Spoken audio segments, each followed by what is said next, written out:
자, 늘 하던 대로 우리 심장 그리고 제 따라합니다. 하나님, 나의 심장 하시는 사랑합니다.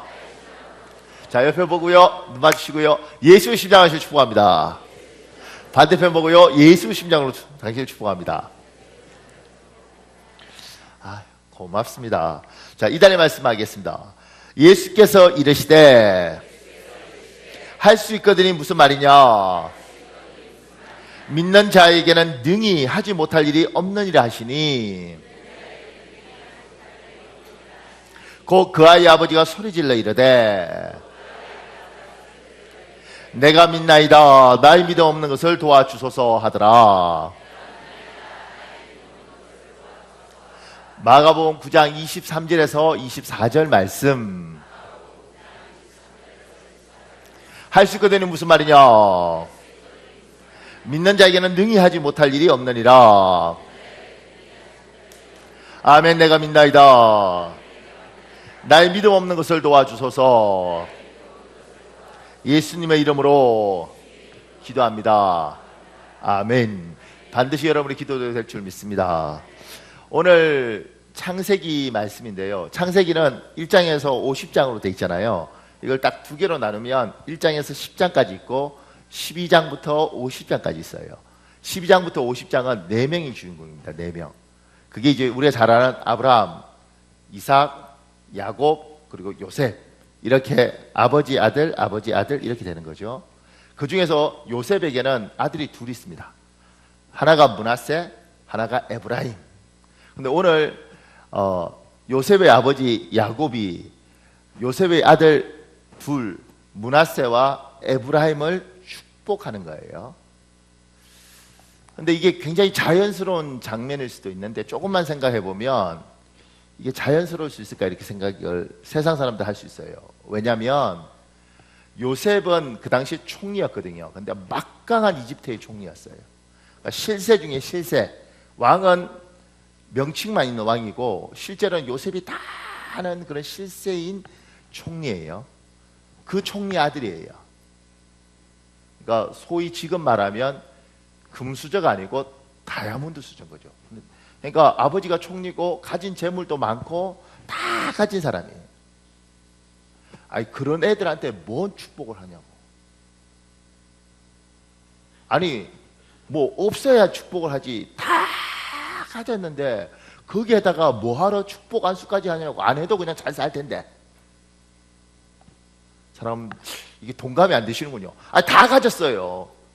좋은 집안에 잘 태어나서 교육도 잘 받고 돈도 많고 유산도 많고 양가 엄마 쪽 계열, 아버지 쪽 계열, 하나는 영적으로 하나는 물질적으로 다 가진 집안의 애들이에요. 아, 그런 애들한테 뭘 축복하냐고. 어차피 잘 살 텐데. 그 생각 안 드십니까?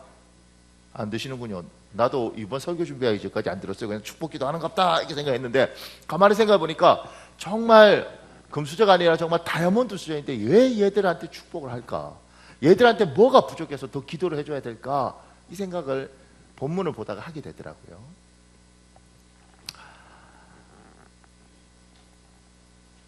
우리는 참 부유하게 태어나서 부유하게 자라고 또 그렇게 교육받은 사람을 부러워합니다. 안 부러우시나요? 우리 교회, 제가 생각할 때는 우리 교회 99%가 있고 거의 100%가 부러워합니다. 왜냐하면 우리는 그렇게 못 자랐잖아요. 여기 서서 목사님 저는 그렇게 자랐는데 이 순간 다 되는 거예요. 그런데 제가 진짜 정말 좋은 집안에서 정말 좋은 거 먹고 좋은 것만 보고 좋은 데만 갔던 사람을 만났어요. 얼마 전에. 근데 그 사람이 이렇게 말하더라고요. 목사님 그게 복이라고 생각하세요? 우리는 복이라고 생각하죠. 근데 그 사람은 목사님 그거 복 아닙니다. 좋은 집안에 태어나서 좋은 것만 먹고 좋은 것만 듣고 좋은 것만 먹고 좋은 데서만 살다 보면 그 사람이 얼마나 불행한 줄 아세요? 좋은 것이 좋은 건지도 모르고 맛있는 것이 맛있는 줄도 몰라요. 아니 그걸 내가 어떻게 이해하냐고. 나 이해를 못하죠. 맛있는 건 맛있지 우리는. 근데 그 사람은 맛있는 것이 맛있지 않는 거예요. 왜냐하면 늘 그걸 먹었기 때문에 그냥 먹는 거예요. 맛없는 건 알아요. 근데 맛있는 게 맛있는 줄 모르고 좋은 게 좋은 건 줄 몰라요. 지금 우리나라 애들이 지금 그렇게 살죠. 사실은 뭐 투덜투덜 그런데 우리나라 참 좋은 나라고 우리가 잘 먹고 잘 사는 나라입니다. 모르시죠? 왜 아멘이 안 되냐면 공감을 안 해요. 공감을. 우리가 얼마나 잘 살고 얼마나 좋은 나라인지, 이거 엄청 좋은 나라다 이게 아니라 전 세계를 쭉 지구본을 돌려서 훑어보면 우리나라는 굉장히 잘 먹고 잘 사는 나라에 속해요. 제가 필리핀에 사역할 때 그 청소년 애들, 제가 가르치는 애들 있거든요. 근데 걔들 중에 이제 초등학교 6학년 그 아이들이 거기는 이제 제일 가난한 동네였어요. 그래서 이 아이들한테 제가 얘들이 좋은 화장실이 어떤 건지도 한번 경험해보고 좋은 곳이 어딘지도 경험해보길 원해서 제가 가르쳤던 애들 한 10명 되는데 걔들한테 약속을 해서 호텔에 데려갔어요. 그러니까 이제 바기오라는 도시에 좋은 호텔이 하나 있는데 거기 가서 밥은 못 사주고 이제 주스 같은 거 하나씩 다 해서 이제 먹으면서 애들 화장실도 한번 갔다 오고 이제 구경을 시킨 거죠. 이렇게. 그리고 그 다음 날 애들하고 우리 그 동네에 빵집이 있거든요. 그 동네 빵집에서 만나자 그랬어요. 애들이요 목숨 걸고 옵니다. 우리는 지금 주면 먹지도 않을 거예요. 그런데 목숨 걸고 와서 먹어요. 그 중에 하나는 이제 걔가 초등학교 6학년 13살쯤 됐잖아요. 근데 밑으로 동생이 6명인가 있어요. 여자인데. 그러니까 제가 그 집에 신방도 가고 이랬는데 그 엄마가 애 보라면 애 기저귀도 갈고 거긴 계속 애기를 낳으니까. 그리고 얘가 비 오는 날에 빨래하라 그러면 나와서 막 비 내리면 지붕 위에서 물 떨어지잖아요. 그거 바게트를 받아서 막 빨고 이런다고요. 왜냐면 수돗물 안 나오니까. 그렇게 엄마한테 야단 맞아도 얘는 살아야 돼요. 왜냐면 내가 빵 먹자 그러면 그거 먹어야 되니까. 그리고 그 빵이 너무 맛있는 거예요. 그러니까 맛있는 걸 맛있는 줄 아는 거예요. 좋은 걸 좋은 걸 줄 아는 거예요. 우리는 좋은 걸 좋은 건 줄 알아요? 우리는 몰라요, 사실. 우리는 맛있는 걸 맛있는 줄 알아요? 잘 몰라요. 왜냐하면 너무 많은 걸 먹고 너무 좋은 걸 먹다 보니까 이게 좋은 건지, 고기가 두껍대. 고기 먹는 게 어딘데. 살밥은 몸에 안 좋대. 북한의 김일성이 한 구호가 살밥 먹고 고깃국 먹는 게 구호예요. 지금까지 못 지킨 거예요. 살밥은 이 현미를 먹어야 되는 거예요. 발음 때문에 웃는구나.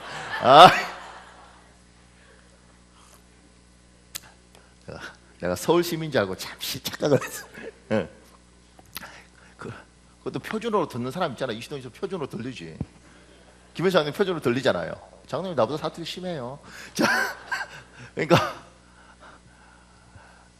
우리가 가지고 있는 게 얼마나 좋은 건지 모르니까 사람들이 감사도 없고 기쁨도 없고 즐거움도 없어요. 지금 우리가 그런 사회에 살아요. 그러니까 우리나라 살면서 투덜거리는 거 많잖아요. 뭐 흑수저니 막 이런 이야기 해요. 근데 흑수저든 말든 제가 금요철화 마치고 저희 집사람하고 어떨 때 잠시 어디 가거나 이렇게 할 때가 있거든요. 그러면 잠시 이렇게 돌 때 보면 제가 놀라는 건 뭐냐면 새벽 1시에 중학교 애들 가방 메고 그냥 여기 걸어 다닙니다. 이렇게. 아마 학원 마치고 독서실 마치고 오는 것 같아요. 안 놀라시죠? 전 세계 가장 강대한 나라 미국. 제가 LA 있었지 않습니까? 근데 제가 돈이 가난해서 코리안타운에 살았어요. 근데 일주일에 최소한 한 번이나 두 번은 헬리콥터가 날아옵니다. 다다다다다다다다 소리 엄청 큽니다. 그리고 헬리콥터가 서치라이트를 쫙 켜요. 그리고 어디 한 군데를 쫙 비추고 이렇게 동동동동동 돌아다녀요. 계속 다다다다다다다다. 그리고 한 번씩 총소리가 나요. 탕탕. 그럼 제 동네니까 제가 강하고 담대해서 나가서 저건 뭐지? 이렇게 하지 않고 그냥 창문 열고 이렇게 봐요. 무서워서. 다다다다다다다다. 그게 뭐냐면 이게 범인 도망가면 이게 헬리콥터가 쫓아서 위에서 서치라치 비춰주면 그 다음 경찰들이 쫙 떼어 사는 거거든요. 그렇게 해요. 그러니까 저는 8시 이후에 거의 나가본 적이 없어요. 차도 없지. 그러니까 전철 타고 이렇게 다녀야 되니까 웬만하면 한번 미쳐서 그냥 야간 수업 듣는다고 제가 10주 동안 밤마다 전철 타고 왔는데, 전철 타고 늦게 강의 듣고 오면요 한 10시쯤 되거든요. 10시 지하철, 그때 지하철 탄 사람도 별로 없어요. 지하철 다 내려서 그 지하철에서 제가 있는 그 하숙지까지 걸어서 한 10분 더 걸리는데 막 걷잖아요. 샥하는데 갑자기 하얀 게 빡 나타나요. 약 사라 딱 이런다고 드럭 확 이렇게 나타나요. 그게 뭐냐면 흑인이 눈 감고 있다 눈 뜨는 거예요. 깜깜하다 딱 그리고 씻고서 막 확 이렇게 쫙 얼마나 무서워요. 마약 파는 거거든요. 뒤도 안 돌고 와요. 그러니까 좀 무서운 거죠. 흑인 동네는 한 6시 몇 시이 뭐야 5시 한 반쯤에 버스 탄 데 서 있으면요 정말 무섭습니다. 에이 왜! 뭐 이러면 지나가면 얼마나 무서운지 막. 우리나라는 여자애들이 난리를 치고 다녀도 뭐 우리 수원에 사건 많더라고요. 그래도 우리는 정말 안전한 데 사는 겁니다. 정말 배불리 살고, 그리고 이 더운 날 목욕 3번 4번씩 해도 되고. 제가 가르쳤던 개들은요 목욕 언제 하는 줄 아세요? 그건 고기 산소가 물도 안 나오거든요. 그러니까 비가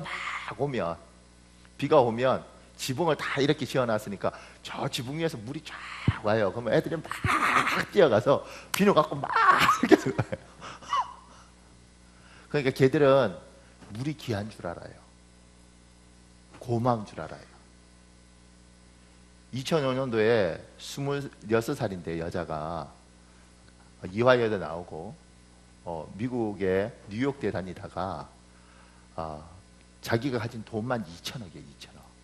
한 놀라죠. 2천억이에요. 26살짜리 이화여대 출신의 미국 유학생이 2천억인데 전깃줄로 목매서 죽었어요.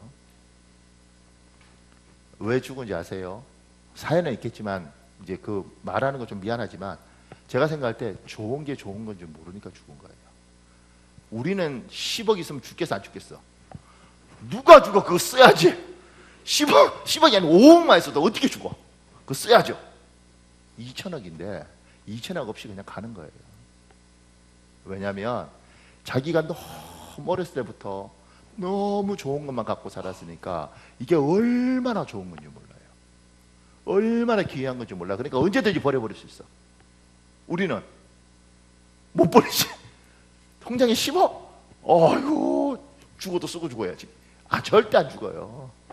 아마 터럭이나 이런 거 와도 그냥 받아버릴 거예요. 내가 이거 써야지. 그러니까 사람들이 많은 걸 가지고 황금 수저, 다이아몬드 수저 뭐 이렇게 하면서 우리가 다 부러워하고 이렇게 사는데 과연 그 깊은 곳에 들어가 보면 이게 좋은 걸 좋은 것으로 받고 귀한 것을 귀한 것으로 받아야 되는데 좋은 것을 좋은 건지 모르고 귀한 것을 귀한 건지 몰라요. 그리고 더 웃긴 건 생각을 이상하게 하는 사람이 한둘이 아니에요. 앞으로 점점 더 심할 겁니다. 아니 왜 같은 말을 들어도 그렇게 생각하는지 도저히 이해가 안 되고 대화도 안 되고 말도 안 통해. 제가요 아들 셋이지 않습니까? 제가 걔들 통해서 참 훈련 많이 받는데 늘 이렇게 말해요. 얘들아 너희가 20살이 되면 스스로 돈을 벌고 스스로 인생을 살아야 된다. 20살은 독립할 수 있는 나이에 이렇게 말을 하죠. 근데 20살, 대한민국 20살짜리가 어떻게 독립을 하겠어요? 그냥 강조를 하는 거지. 우리 아들은 이렇게 큰 아들은 이렇게 말합니다. 예, 20살 되면 돈 벌어야죠. 뭐래요? 뻔뻔스러우니까 돈 안 벌고도 버틸 거라고. 뭐 안 버는 거 어떻게 하겠어? 이렇게 하겠죠. 근데 우리 둘째가 지금 중2거든요. 중2들은 건드리면 안 돼요. 그런데 며칠 전에 이야기를 이렇게 하는데 아버지는 우리가 20살만 되면 쫓아낼 거잖아요. 집을 나가야 되잖아요. 그리고 막 눈에 눈물이 막 글썽거리고 순간 아니 왜 이렇게 받아들이냐고. 내가 강조를 한 거지. 내가 어떻게, 그러니까 얘는 인생이 슬퍼요. 왜냐하면 5년 후면 난 쫓겨날 거야. 뭘 먹고 살지? 왜 그렇게 받아들이냐고, 왜? 이 땅은 영적인 것과 같이 가는 세상입니다. 그리고 사람이 생각하는 것 가운데 악한 것들이 참 많은 생각을 지금 많습니다. 잘못된 생각, 이상한 생각, 그거는 애들도 어른들도 생각 잘못하고 오해하고 착각하고 알아서 상처받고 이러면 인생이 완전히 망가지는 사람이 한둘이 아니에요. 2천억 가지고도 그냥 죽어버릴 수 있다니까. 뭐가 아쉽겠어요? 그죠? 2천억이 있는데, 예쁜데, 26인데 인생에서 뭐가 답답하겠냐? 근데 어떻게 죽을 수 있냐? 병 걸린 것도 아니에요. 자기가 가지고 있는 것들이 거대한데 그걸 모르는 거예요. 뭐에 생각이 막히고 어떤 영적인 부분에서 막혀버리면 사람은 그럴 수 있습니다. 우리 베드로전서 5장 8절에서 9절이 있습니다. 8절 여러분 읽으면 9절 제가 읽겠습니다. 8절 여러분 시작.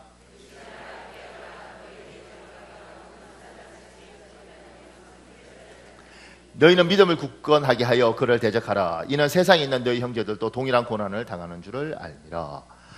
여러분과 나를 괴롭히는 수없이 많은 영적인 흐름들이 있고, 그 속에서 복된 생각을 하고 복된 관점을 가지고 복된 걸 찾아가는 건 굉장히 중요합니다. 제가 여기 재밌는 글이 있어서 가져왔습니다. 내 영혼이 거듭난 해, 이제 성령 체험을 한 거죠.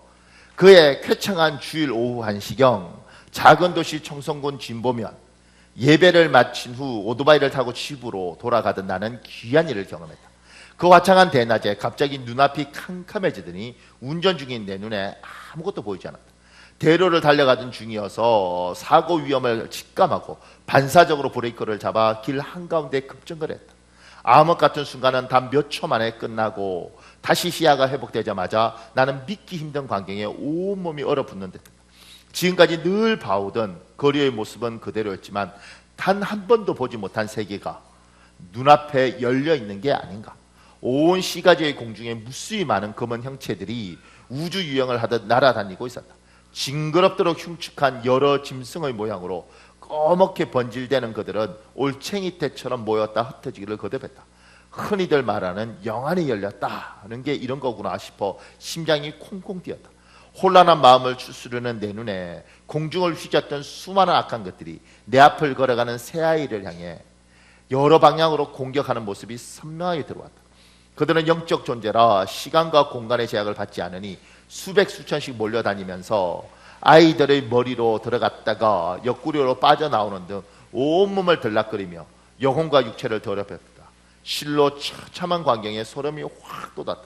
그런데 오른쪽 두 아이는 악령들의 공격에 무방비 상태로 당했지만 놀랍게도 제일 왼쪽에 걷는 한 아이는 그 많은 무리가 덤벼들어도 전혀 뚫고 들어가지 못했다. 대낮의 도로 한중앙 오토바이 위에서 나는 넋을 잃고 더 유심히 그 아이를 지켜보았다. 황금빛, 그렇다 완벽한 황금빛이었다. 눈부신 광선들이 실타래같이 얽혀 무서운 속도로 회전하면서 거의 머리부터 발끝까지 누에 고치처럼 감싸는 게 아닌가. 새카만 악한 것들이 때를 지어 이 아이를 공격하다가 엄청난 속도로 돌아가는 황금빛 회전체에 걸려드는 순간 고속으로 돌아가는 믹서에 형체도 없이 부서지는 과일들처럼 산산조각 나버렸다. 오 주님, 이게 뭡니까? 나는 오토바이 위에서 전율하며 속으로 외쳤다. 그 순간 눈앞에 또 다른 환상이 펼쳐졌다. 그 아이를 위해 많은 사람이 기도하는 장면이었다. 이곳저곳에서 그를 위해 중보하는 간절한 기도들이 동아줄처럼 엮여 하늘의 영광스러운 보호자 앞에 향연처럼 연락되고 그 응답으로 황금빛 광선 같은 능력이 아이를 악한 권세들로부터 지킨다는 사실이 깨달았다. 중보기도의 비밀이 바로 이런 것이었군요. 늘 듣던 기도의 필요성과 응답의 실체를 생생히 본 내 눈엔 감격의 눈물이 흘러내렸다. 바로 그 순간 다시 한번 앞이 캄캄해지다가 이내 눈이 밝아지고 언제 그랬냐는 듯 평범한 도시의 모습이 원래대로 돌아왔다. 불과 몇십 초에 지나지 않았으나 몇 시간처럼 길게 느껴졌던 신비로운 체험은 끝났다. 나는 오토바이의 속도를 높여서 앞으로 달려 멈춘 뒤 몸을 돌이키고 나를 향해 걸어오는 아이들의 얼굴을 유심히 바라봤다. 기도의 능력으로 그토록 멋지게 보호받던 아이의 얼굴이 궁금했다. 그런데 그의 걸음걸이를 보니 신체 장애가 있는 것 같았다. 힘든 몸짓과 가쁜 호흡으로 얼굴에 땀방울이 송글송글 맺혀 있어 안쓰러운 모습이었다. 그러나 표정은 얼마나 평온하든지 가쁜 숨을 몰아쉬면서도 행복에 겨운 광채가 났다. 눈물 어린 중보 기도가 이뤄내는 놀라운 응답의 증거를 온몸에 담고 다가오는 그 아이를 힘껏 안아주고 싶었으나 무심코 나를 지나쳐 걷는 뒷모습을 마음에 소중하게 담으며 기도했다. 주님, 한평생 누군가를 위해 기도하며 살게 힘도 잠시 잠깐의 한마디 기도라도 그의 삶을 보호의 황금줄로 에워사는 기적을 이룬다는 것을 보여주셔서 감사합니다. 그날따라 싱싱 달려오는 오토바이 위에서 바라본 하늘은 눈부시게 푸르렀고 귓전을 스치는 바람은 더없이 상쾌했다. 영적인 공격들도 있고 이상한 생각들을 하게 만들기도 하고 악한 것들은 별짓을 다 합니다. 이 사람이 그 체험을 한 거예요. 제가 여기서 이제 목사님 이야기를 한번 해볼까 싶어요. 그러니까 지금 이제 대한민국 교회는 제가 존경하던 목사님들도 많이 무너집니다. 여자 문제도 있고 돈 문제도 있고 심지어 목사님은 괜찮은데 사모님이 사업을 하다가 50억 부도를 맞아서 목사님이 목회를 접어야 되는, 왜냐하면 교회에 빚쟁이들이 몰려와서 데모를 하고, 그러니까 도저히 상상할 수 없는 일들이 지금 대한민국에 있어요. 그리고 세상은 이제 교회를 향해 손가락질하고 성도들도 참 우리가 정말 목사를 믿어야 되나 이런 상태에 와 있죠. 저도 이제 마음이 많이 아프고 참 나도 내 인생이 어떻게 될까 겁도 납니다. 그런데 이런 생각 해보셨습니까? 옛날에 목사님들은 제대로 못 배우셨고 부족하지만 별로 타락하지 않았어요. 왜냐하면 타락할 게 없어요. 시골에서 그냥 뭐 풀 뽑아서 먹고 뭐 목사님 청빙하면서 목사님 저희 교회는 2끼는 드릴 수 있는데 1끼는 못 드립니다. 알아서 목사님 금식을 하셔야 됩니다. 그래도 담임 목사님으로 오시겠습니까? 그러면 네. 그리고 옛날에 저희 선배들은 그렇게 갔단 말이에요. 그리고 보통 교회들이 뭐 100명, 200명 이렇게 200명도 큰 교회죠. 그게 안 되던 시대. 이제 그런 시대를 살았어요. 왜냐하면 다 시골이었고 차들 없으니까 다 걸어 다니는 거리에 살아야 되니까 교회들이 다 그랬습니다.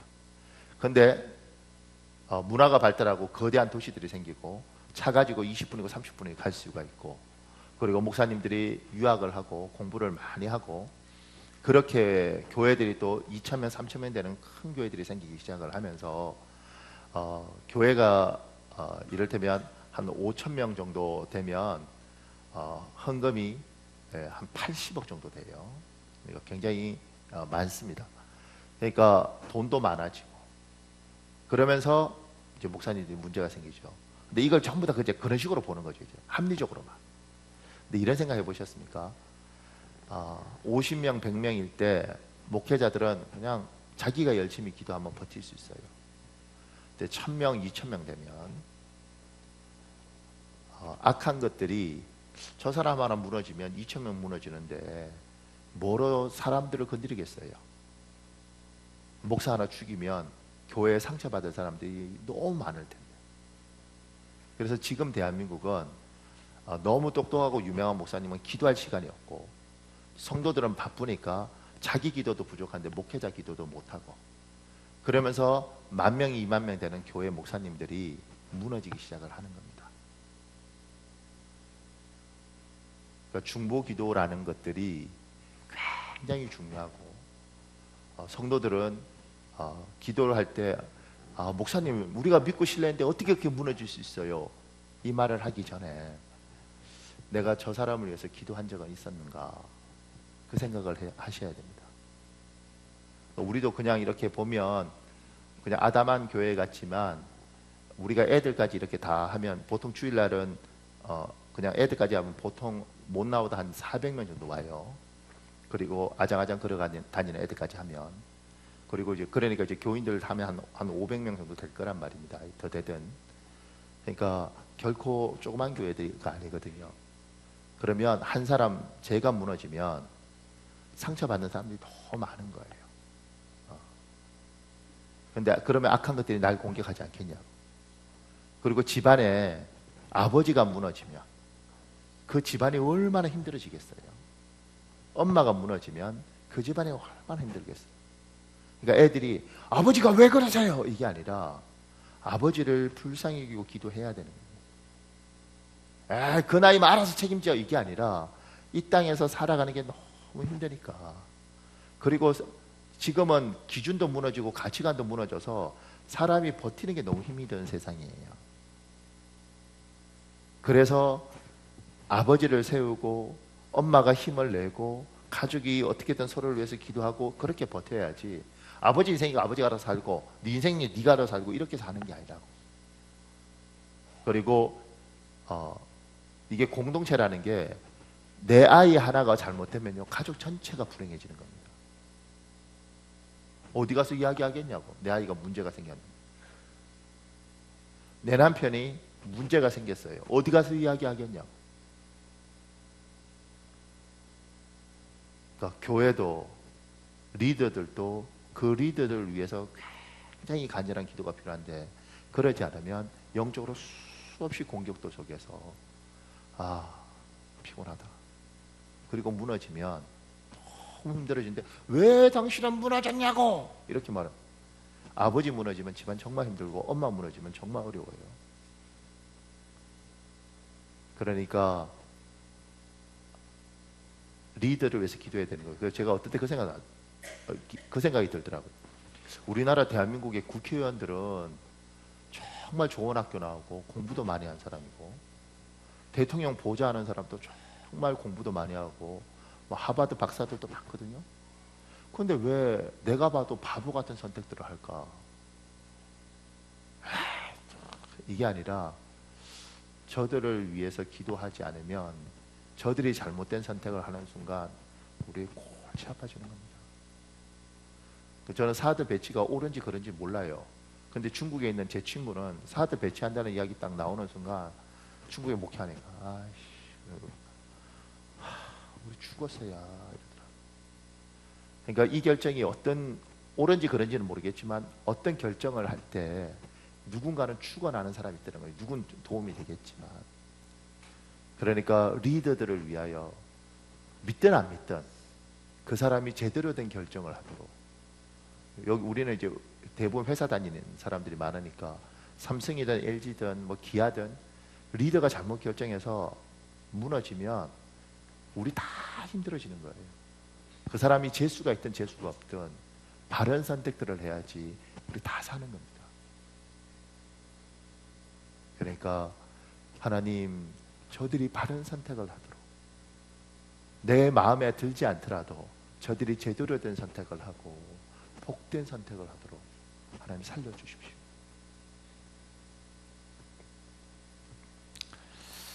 여러분 기도의 능력을 믿으십니까? 지금 이런 이야기 해도 안 믿는 사람이 있어요. 그런데 이건 어떤 분이 미국 이야기인데 어떤 분이 한국 이야기로 잘 바꿔놨어요. 어느 5층짜리 건물에 4층의 교회, 5층에는 술집이 들어있습니다. 주일날 예배는 상관이 없었지만 주일 저녁 예배와 수요 예배, 금요 철학 때에는 4층 교회와 5층 술집에서 서로 신경전이 벌어지곤 했다. 그래서 견디다 못한 목사님이 교회 앞에 선포를 하고 온 교회와 더불어 술집을 망하게 해달라고 한 달 작정 기도에 들어갔다. 근데 채 한 달이 되기 전에 5층에서 불이 나 술집은 까맣게 타고 4층인 교회는 커튼 한 장도 걸리지 않았다. 화가 난 술집 주인은 경찰서에 가서 화재 원인이 교회 때문이라고 고발했다. 교회에서 술집이 망하기를 기도한다는 것을 알고 있던 술집 주인이 경찰에 고발한 것이다. 목사님은 할 수 없이 경찰서 조사기에 불려갔다. 경찰서 조사계장이 물었다. 목사님, 술집 사장님은 목사님께서 기도하셔서 술집에 불이 났다고 하던데 그게 사실인가요? 목사님이 뭐라고 대답했겠는가? 네, 기도하는 것은 사실입니다만 기도한다고 불이 납니까? 그러니까 우리가 기도해도 사실 안 믿는 거죠. 이거 이제 미국의 굉장히 유명한 이야기 중에 하나입니다. 어떤 마을에 이런 게 있었다. 이런데 이제 진짜는 아닌 것 같고요. 뭐 신문에 났다 그러는데, 그래서 이런 이야기를 우리나라 어떤 분이 참 잘 이렇게 바꿔놨더라고요. 기도하면 아무 일도 없는가? 그렇지 않습니다. 기도는 반드시 환경과 상황과 사람을 바꾸는 능력이 있습니다. 믿으십시오. 내 기도대로 될지 안 될지는 모르지만 분명한 그 기도가 능력이 있습니다. 근데 기도를 어떻게 해야 되는가?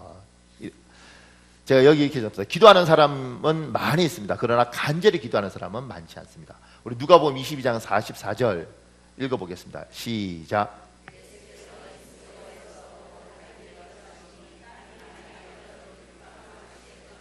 제가 현대인의 성경 읽어드리겠습니다. 예수님이 괴로워 몸부림치며도 간절히 기도하시자 땀이 핏방울같이 되어 땅에 떨어졌다. 기도하는 사람 많아요. 밥 먹을 때 다 기도하지 않습니까? 아침, 점심, 저녁 먹을 때 기도합니다. 심지어 운전할 때 하나님 핸들 잡아주십시오 기도합니다. 기도하는 사람 많다는 거예요. 그런데 지금 예수께서 어떻게 기도하시냐면 힘쓰고 애써도 간절히, 얼마나 기도했는지 온몸이 땀으로 젖어서 기도했어요. 그러니까 기도를 할 때 어떻게 하냐면 간절히 해야 되는 겁니다. 그냥 기도하면 안 되고 간절히. 제가 좋은 말인데 이렇게 적어놨습니다. 시끄럽게 기도하는 것, 큰 소리로 기도하는 것과 절박하게 기도하는 건 다릅니다. 많은 사람들이 간절히 기도하라는 이야기를 시끄럽게 큰 소리로 기도하면 되는 줄 아는데, 절박하니까 소리가 나는 거지 큰 소리로 기도하는 게 중요한 건 아닙니다. 반드시 절박하게 간절히 기도하면. 물에 빠져 보셨습니까? 저는 물에 빠져 죽을 뻔했습니다. 그게 풀장이라서 가슴이 아픕니다. 그런데 물에 빠지니까 정말 살려달라는 것들을 정말 나도 모르게 살려달라는 말이 확 나오더라고. 정말 간절하게. 그래서 그런 이야기 있습니다. 어떤 스님들이 홍수 때 떠내려가면서 하도 절박하니까 하나님 그러더라고요.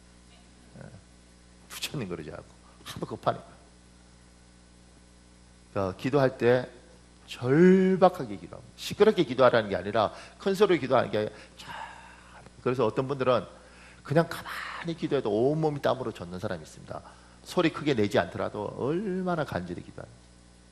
어떤 목사님 그러더라고요. 자기 교회의 교인 중에 정말 간절히 기도한 사람을 봤는데 그 사람이 왜 간절히 기도한 줄 알았냐면 교회 와서 계속 설교도 안 듣고 막 이러고 있다는 거예요. 걸어갈 때도 이러고. 저 집사가 왜 저러나. 근데 며칠 만에 그 집사가 그러더래요. 목사님 드디어 대출 받았어요. 그 대출 신청해놓고 대출이 안 나와서 간절히 대출 이러고 다니는데 목사님 보니까 저게 기도인 거예요. 간절히. 그게 집중해서 그것만 생각하면서 하나님.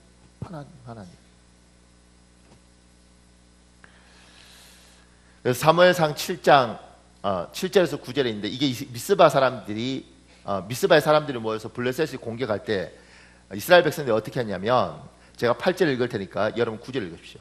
이스라엘 자손이 사무엘에게 이르되 당신은 우리를 위하여 우리 하나님 여호와께 쉬지 말고 부르시죠. 우리를 블레셋 사람들의 손에서 구원하시게 하소서 하니.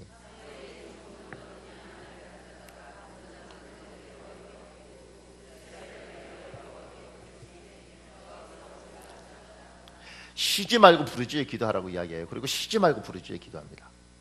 그래서 기도는 하나님과의 대화입니다. 대화할 때는 대화하는 방식으로 기도하십시오. 또한 기도는 하나님께 간구하는 겁니다. 간구할 때는 간구하는 방식으로 기도하십시오.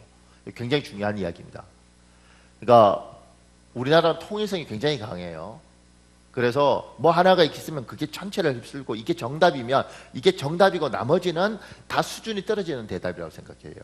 근데 그 중에 하나가 기도는 하나님과의 대화다, 이 이야기가 너무 정답처럼 보이니까 이것만 이야기하는 거예요. 그러니까 하나님과 대화를 하니까, 대화를 그렇게 소리 지르시면서 합니까? 대화를 그렇게 인상 쓰면서 합니까? 대화를 그렇게 하십니까? 그러니까 대화는 우아하게 하십시오. 이렇게 됩니다.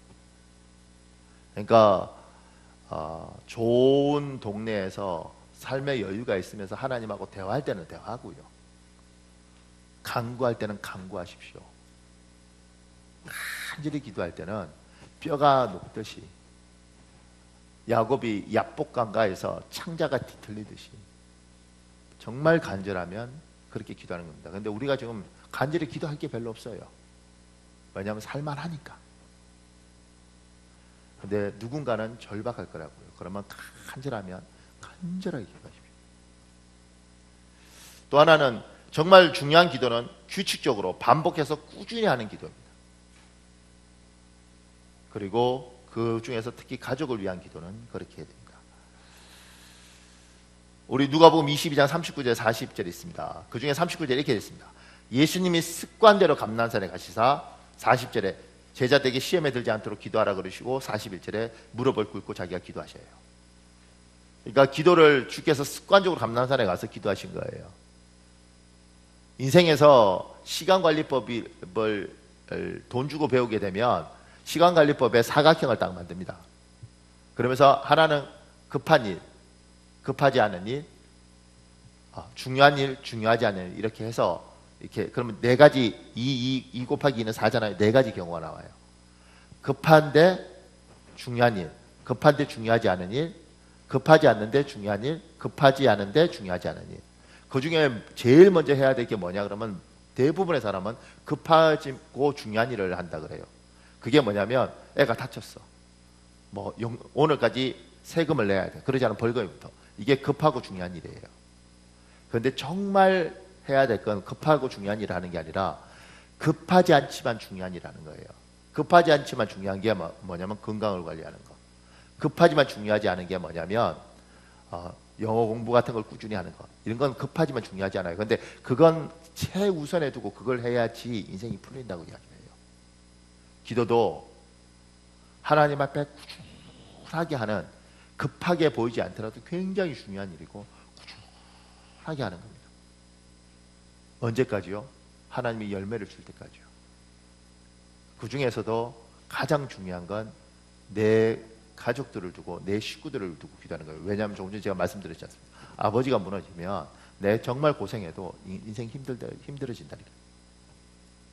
내 자식이 무너지면 내 인생에 별로 기쁨이 없어요. 굉장히 중요한 것들은 이렇게 기도하는 거예요. 그러면서 제가 여기 어떤 분이 기도에 관한 이야기를 적어놓은 것 중에 이런 게 있습니다. 나는 7남매 속에 자랐다. 6남매는 법 없이도 살 수 있다는 소리를 들을 정도로 반듯하게 자랐다. 그런데 넷째 형은 면내에서 소문난 말썽꾸러기였다. 술을 마시고 주정 부리는 것은 말할 것도 없고 술을 마시고 오는 날이면 어머니 앞에서 밥상을 밀고 당기면서 술주정을 부리기 일쑤였다. 한 번 돈을 달라고 하면 옆집에서 빌려서라도 줘야만 하는 고집불통이었다. 오토바이를 타고 나가서 죽을 지경으로 사고를 내기도 했다. 친구들과 술을 마시다가 마음에 들지 않으면 병을 깨어 친구를 다치게 하기도 했다. 이 아들 때문에 어머니의 눈에서 눈물이 마를 날이 없었다. 새벽 기도를 다녀온 어머니는 항상 아들 방으로 들어가셨다. 그리고 아들이 깰까봐 조심스럽게 아들의 발가락을 잡고 기도하셨다. 하나님 아버지, 제 아들이 당신의 아들 아닙니까? 당신의 아들을 이렇게 해주시렵니까? 변화시켜 주십시오. 잘못된 삶에서 돌이키게 해 주세요. 깨기라도 하면 야단 나기 때문에 함부로 크게 기도할 수도 없었다. 그러나 아들의 변화를 위한 기도는 쉴 수가 없었다. 그렇게 기도한 아들이 30살이 지나서야 하나님께로 돌아왔다. 정말로 지루하고 힘든 영적 싸움이었다. 길게 기도하는 겁니다. 끝까지 기도하는 겁니다. 그러니까 기도의 원칙을 가르쳐야 되겠습니다. 정말 질기게, 길게, 꾸준하게, 어떻게 해요? 절박하게, 간절하게. 그리고 간구하는 건 간구하는 대로 기도를 하는 겁니다. 그런데 여기서 이제 굉장히 중요한 사실이 있습니다. 그건 뭐냐면 예수님이 우리를 위하여 기도하신다는 겁니다. 우리는 삼일체 하나님 있지 않습니까? 성자 하나님, 예수께서 성부 하나님께 여러분과 나를 위해서 중보하는 거예요. 누가복음 22장 31절 32절에 있습니다. 제가 31절 읽겠습니다. 여러분 32절 읽으십시오. 시몬아 시몬아 보라, 사단이 너희를 밀가부로 하려고 요구하였으나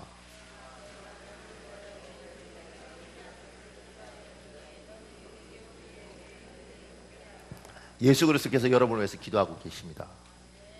성경이 그렇게 말을 하고 있는 겁니다. 성령님이 우리를 위해서 기도하십니다.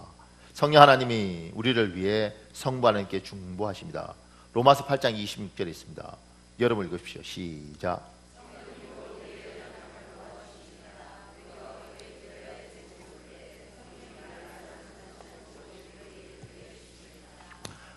사랑하는 여러분, 여러분과 내가 믿는 하나님은 굉장히 인격적인 하나님이십니다. 이게 문제예요.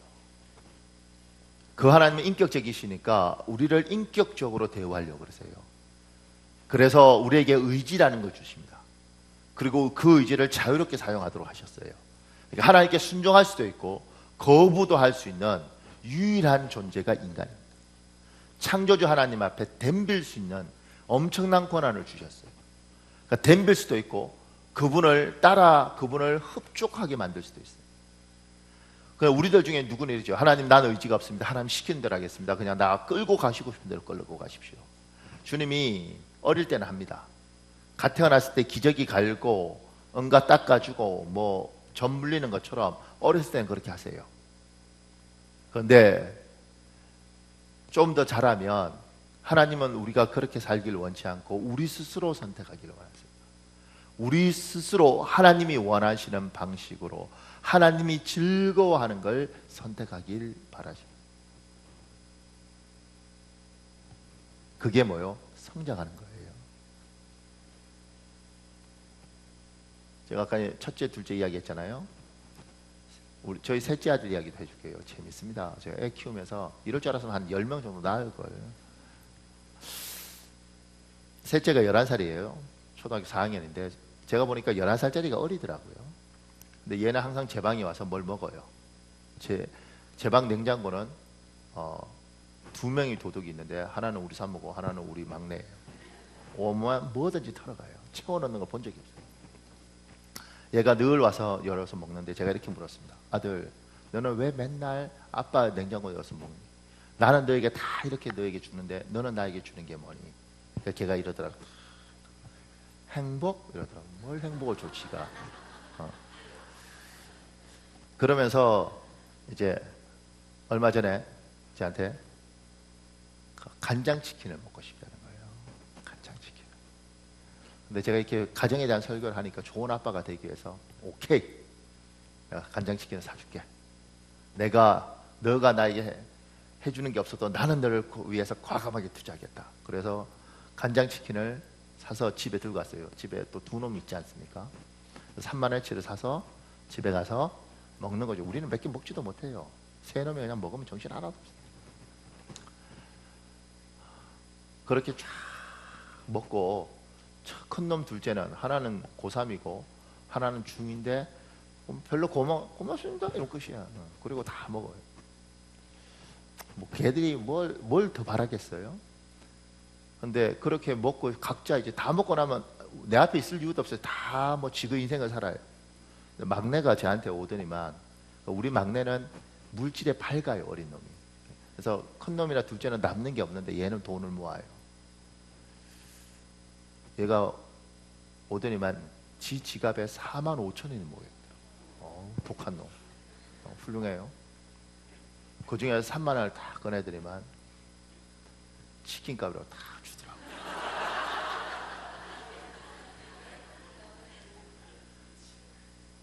닭값이 중요한 게 아니고 잘한 거죠.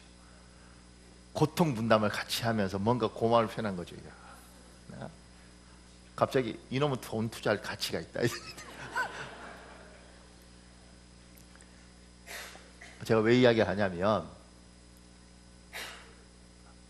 기저귀 갈아주고 응가 닦아주고 젖 물리는 그 애가 11살쯤 되니까 커서 스스로 뭔가 결정을 하더라는 거죠. 근데 그 결정 중에 아버지를 이해하고 저게 자기 의지를 가지고 선택들을 하는데 그게 나를 기쁘게 하기도 하고 감격스럽게 합니다. 이 새끼 시키면 내놔 돈 이런 게 아니고 지가 알아서 스스로 생각하고 고민하고 결정을 하더라는 거예요. 예수 그리스도께서 성령 하나님께서 왜 기도를 하시냐면 왜 우리를 위해서 기도하시냐면 하나님이 우리를 위해서 기도하시면서 얘야 너는 로봇가 아니고 너는 의지가 있으니까 너는 스스로 선택할 수 있는데 나는 내가 뭔 생각을 하는 줄 알고 나를 기쁘게 하는 선택들을 그리고 너를 향해서 끊임없이 너를 망가뜨리게 하고 너를 힘들게 하는 그 생각들을 쳐내고 내가 이게 하나님이 예뻐하시겠지, 이게 하나님이 좋아하시겠지, 이렇게 선택하면 하나님이 참 행복하시겠지, 그 선택들을 내가 하는 거예요. 그걸 주께서 기도하시는 거죠. 우리가 신앙이 잘못되면 이렇게 말해요. 하나님 그냥 알아서 하세요. 그래? 팔목까지 꺾어서 이게 복이야, 이게 복이야, 이게 복이야. 그게 마마 보이잖아요. 그렇게 자란 애들이 30 몇 살 돼서 결혼해갖고도 정신적으로 엄마한테 독립 못하고 엄마가 시키는 대로, 아버지가 시키는 대로, 누나가 시키는 대로 일일이 묻고 하니까 가정이 제대로 유지가 안 되는 거잖아요. 하나님이 우리를 그렇게 키우는 게 아니라, 얘야, 이 세상에 나 창조주 하나님을 거부할 수 있는 존재는 바다도 산도 들도 파도도 잠잠하라 그럼 다 잠잠하는데, 너희는 해라 그래도 싫어요 이럴 수 있는 권한이 있다. 내가 그 의지를 줬는데 그 의지는 싫어요 이렇게 살지 말고, 하나님 이게 너무 힘든 줄 알지만 하나님이 이걸 원하시니까 내가 합니다. 너무 싫지만 이게 하나님이 기뻐하신다 그러니, 하나님이 이걸 귀하게 보신다니 내가 이걸 선택을 합니다. 그 선택을 하도록 하나님 우리를 위해서 기도하시는 거죠. 얘야 그래 그 선택을 해라. 그러면 내가 창조주니까 물리적 법칙이 어떻든 간에 내가 도와줄게. 자연지수가 어떻든 간에 내가 길을 열어줄게. 광야의 길을, 사막에 내가 강을, 물리적 법칙이 안 된다 그러든 말든 간에 네가 나를 기쁜 선택을 하면 내가 너를 도와줄게. 그러니까 얘야, 성자 예수께서 하나님 저 아이가 바른 선택을 하도록, 저 집사가 제대로 된 선택을 하도록, 저가 의지를 가지고 이기적으로 자기를 위해 선택하고 자기만 생각해서 선택하는 게 아니라 하나님이 원하는 선택을 하도록. 제가 일부 설교하면서 그런 마음이 드는 거예요. 그래 얘야, 힘든 가정 깨지 말고 지켜라. 너는 깨버리고, 에이 가정이고 자식이고 다 필요 없어. 내가 이렇게 힘들게 가정 지켰어 뭐야, 그냥 난 내 인생 살 거야. 그럼 편하지. 새끼들이야 죽든 말든 뭐 내가 왜 이 아이들을 위해서 인생을 허비해야 돼. 어차피 저놈들 다 책임질 것도 아닌데. 죽든 말든 그냥 난 내 인생 살 거야. 우리 그를 선택할 수 있고 권한이 있다는 겁니다. 선택할 수 있습니다. 그런데 하나님이 그러는 거죠. 얘야, 힘들지만 이걸 지켜라.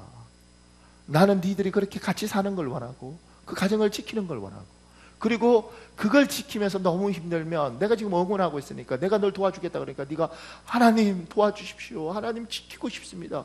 그러면 내가 광야의 길을 사막의 강을 낸 것처럼 내가 도와줄게.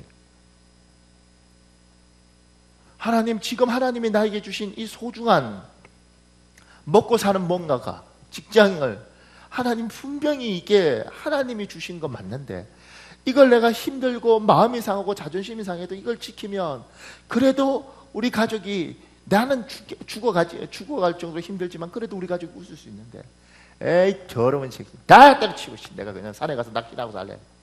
그 순간 모두가 힘들어지는, 하나님 때려치고 싶지만 다 포기하고 싶지만 이것이 하나님 주신 가정을 지키는 것이고, 이것이 내 마음이 상하지만 이것이 모두가 웃을 수 있는 것이기 때문에 내가 내 이기적인 것들을 내려놓고 하나님이 원하는 걸 선택합니다. 그런데 나는 너무 힘이 듭니다. 나를 좀 도와주십시오. 그걸 성자께서 성부 하나님 저 아들을 불쌍히 여겨주시고, 성령께서 얘야 힘을 내라, 내가 널 도와주겠다 그러시는 거예요.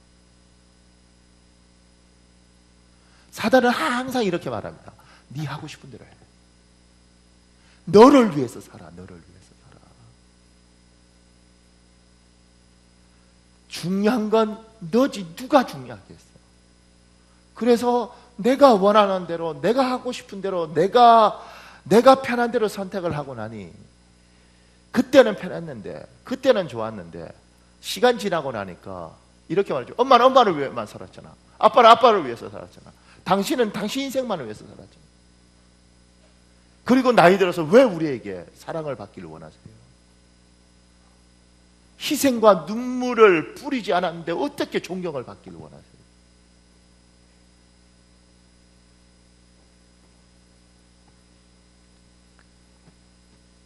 주는 여러분과 나에게 참 많은 것들을 주고 싶어요. 그런데 그러니까 넌 소처럼 그냥 가만히 있어. 내가 처먹여줄게. 이 새끼가 넌 짐승이야. 이거 아니라고.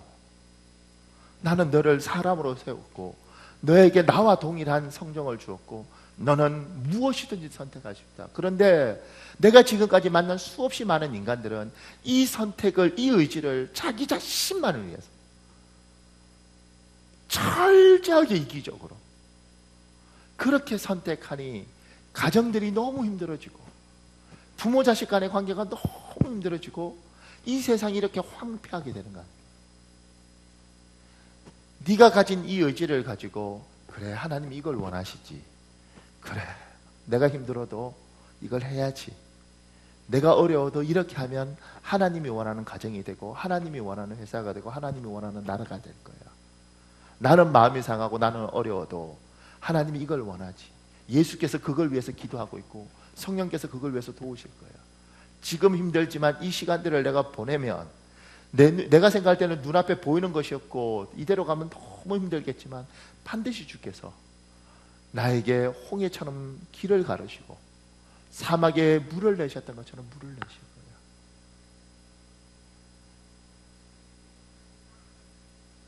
그게 성령 하나님이, 성자 예수님이 여러분을 위해서 기도하는 거예요.